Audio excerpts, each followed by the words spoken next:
Hi, this is John Foubert. This week we're going to talk about Chickering's vectors, as it's known colloquially speaking. I'm going to talk about a theory that is in the umbrella of psychosocial theories, and most recently it had a major revision in 1993, which I realize is not recent. However, when it comes to foundational student development theories, that's pretty recent. So Arthur Chickering developed this theory back originally in 1969, and he revised it in a major way in 1993 with the help of Linda Reisser, and so we can refer to it as Chickering and Reisser's vectors.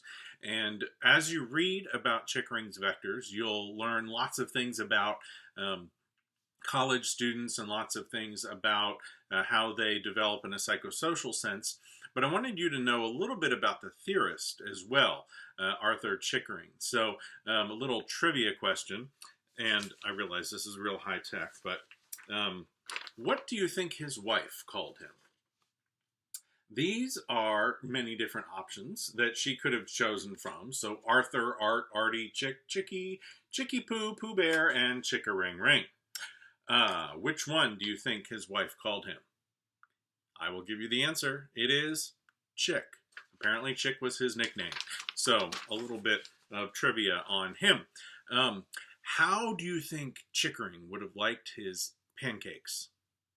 I realize that is a ridiculously stupid question. However, it has a point. I think he would like them syrupy. Syrupy, you say? What on earth is that? Well, here's another high-tech. Syrupy. Cearipi. Syrupy. Get it? Okay. So these are Chickering's vectors, his seven ways in which students grow, develop, and change during college. So developing competence, the C in Syrupy, managing emotions, moving through autonomy toward interdependence, developing mature interpersonal relationships, establishing identity, developing purpose, and developing integrity. So those would be the seven vectors. Read about them. And one of the things I recommend that you do is learn them very well. Not only the vector itself, but in some cases there are sub-vectors that are included with this theory. I would encourage you to learn those very well too. This is perhaps the most comprehensive student development theory ever written. That's a bold statement, I realize, but it encompasses so much of a college student, how they learn, grow, develop, change throughout college. I do think, and I do recommend that if you're going to be a student development professional, you learn Chickering's theory very well so that you know it by heart, and that when you're meeting with a student, you can zero in on which vector might they be struggling with and how does that fit into a broader developmental picture. Now, who was this particular theory based on? Originally, Chickering worked at Goddard College, a co-ed institution where obviously both men and women were in attendance. He developed it there, and then he gathered more data from 13 colleges. And he also, when he revised the theory, incorporated the research of many others. So it's one that is broad in scope and broad in the types of people that have been studied to help inform the theory itself. There is lots of research out there that's been done on Chickering and Reisser's vectors.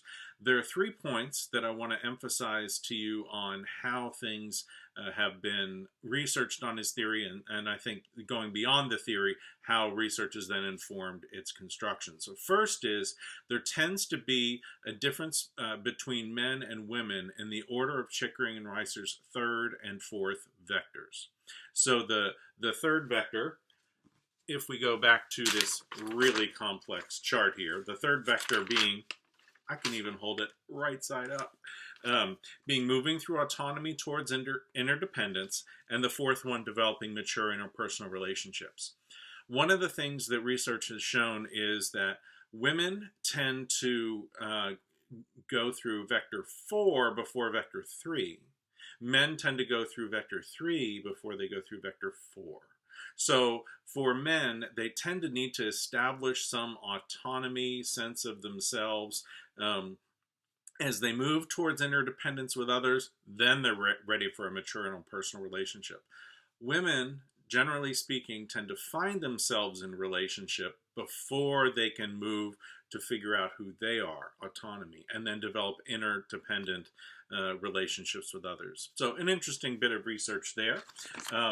Other things, a second point is that students' racial identity, which, if you read some of the theories there, William Cross, Janet Helms, how students grow and change in the understanding of who they are as a racial being. A lot of the theories out there originally were about black racial identity. There's some white racial identity models. There's some broader models as well. But a part of many of those models includes a time period where they're coming to terms with themselves, in the case of black racial identity, as someone who largely has been oppressed by society, and that just smacks them in the face with a particular experience. When students, let's say African American students in this case, are growing along Chickering's vectors, they'll often take a time out if their racial identity development is quickly growing. So there's almost like a pause in progression along Chickering's vectors as they work on the developmental issue of their racial identity. So that's an interesting piece, and it relates to the broader way in which Chickering wrote his theory. On a very basic level, what Chickering talked about was that the first 4 vectors are worked on initially by college students. Once they resolve those 4 and develop in those 4 areas, that then leads to the 5th vector. And once they get a sense of the 5th vector, their identity, that then leads to the 6th and 7th vector. And he talks about it in slightly different ways in different places. I would encourage you to read in the original how he talked about the relationship among the vectors, but in a very basic way. The first 4 vectors, and sometimes he talks about the first 3 leading to 4, but generally speaking, the first 4 vectors form the foundation for the 5th, which then forms the foundation for the 6th and for the 7th.